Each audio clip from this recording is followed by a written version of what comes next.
Web Design 1 online edition for St. Louis Community College. Today we're going to be looking at some of the software that you need to get started with the class. Now all of the software is free, but all of it is going to be pretty critical to making sure that you're able to succeed in the course material that we have planned for the semester.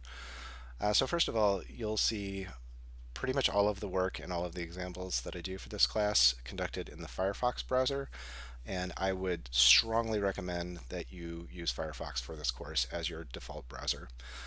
If you just Google Firefox browser, you will be able to find the link to the download, but the specific URL is www.mozilla.org/en-us/firefox/new.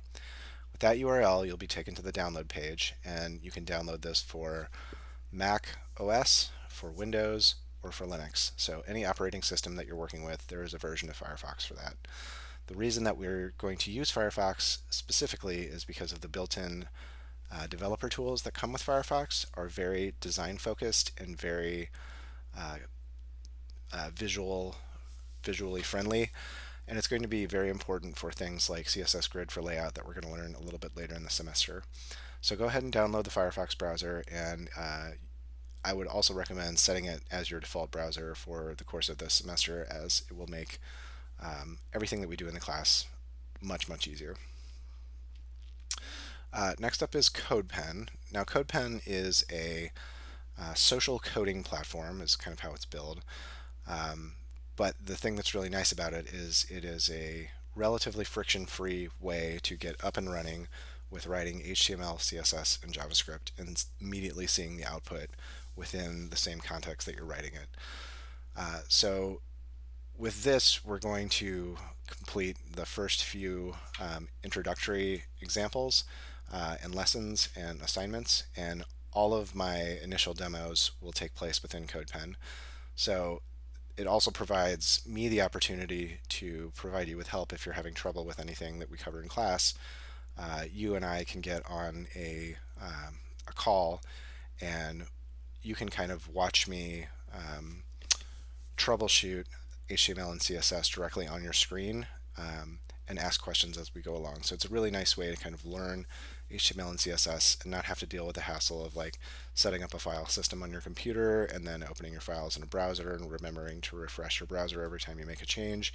You just start writing HTML, CSS, and JavaScript, and you're good to go. So it's free. There are paid plans that offer more features, but for our purposes in this class, the free plan will be totally fine. So if you go to codepen.io and click this sign up for free, you're going to be taken to this page where you can either sign up using your Twitter login, sign up with your GitHub login, which we'll talk about in just a second, or sign up with your Facebook login. All of those are perfectly acceptable ways to create an account on CodePen, but do know that if you choose one of those options, then your CodePen account will be forever tied to one of these three platforms. If you don't want to do that and you want to just have your own account without that hassle, you can sign up with email as well. And I would recommend doing that because you never know if you're going to keep your Facebook account around forever, etc. So email, I think, is the best way to go. GitHub would be my second choice, primarily because if you find yourself entering into the world of web design or web development, it's a virtual certainty that you're going to have a GitHub account. So go ahead and sign up for CodePen. All of the demos will be in CodePen, at least for the first half of the semester, and it will be necessary for you to submit your assignments. Which brings us to GitHub. GitHub is effectively it is a cloud storage solution for teams collaborating on a shared code base. But there are a lot of nice features that come with GitHub that are useful for individuals outside of teams. So GitHub provides you with what's called version control that tracks changes from one state of your project to the next, and it allows you to see explicit differences between one state of your project to the next and roll back to previous changes if a current change caused problems or introduced a conflict with your teammates. But for us in this class, the main benefit that it has is the ability to give you a live website for free without having to pay for hosting or a domain name. Our final project for this semester is going to be a full website. So by using GitHub and using a feature within GitHub known as GitHub Pages, we will be able to have a live website on the internet when the semester is over. Alternatively, if you do not use GitHub for this class, you'll only have your website in a folder sitting on your computer with nobody able to see it.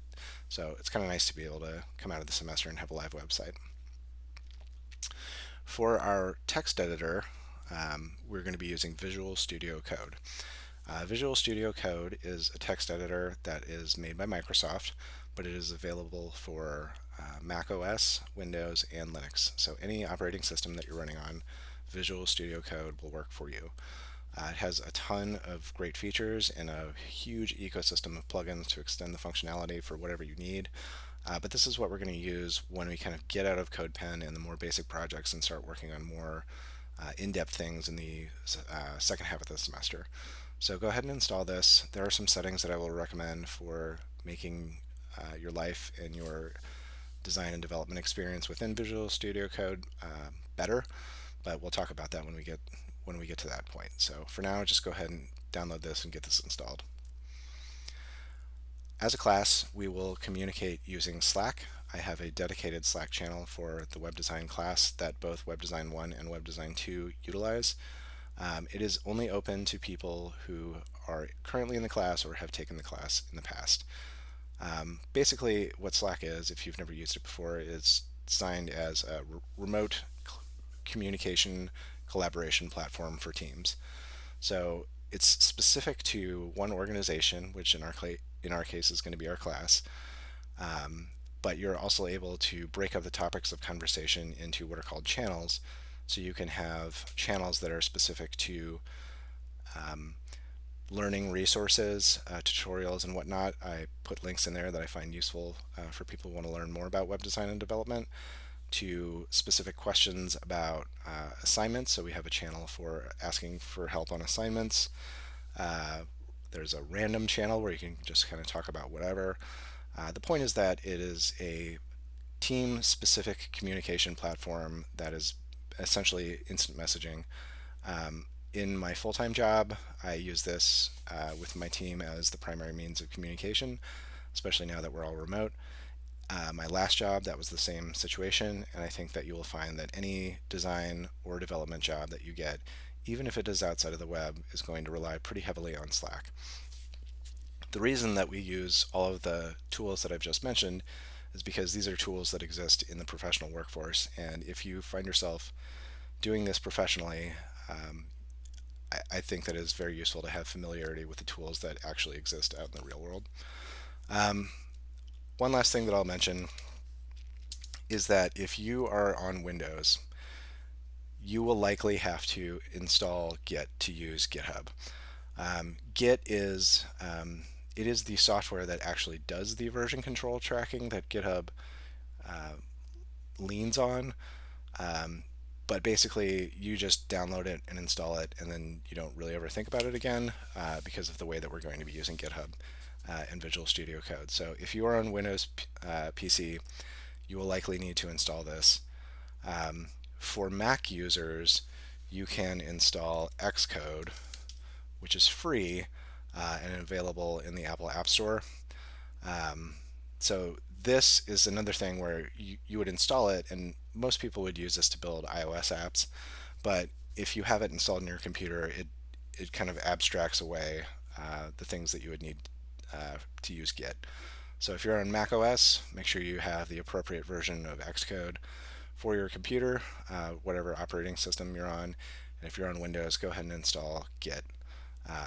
Again, you can just Google Git, and you'll come to this website.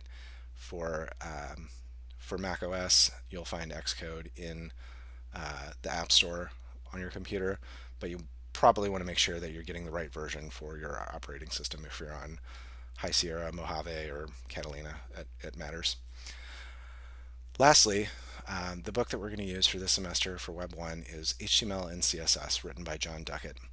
This is a really nice book. It's very well designed visually. It makes a lot of what we're going to learn pretty design centric, such that you can associate the technical aspects of HTML and CSS with the visual representation that comes into the browser.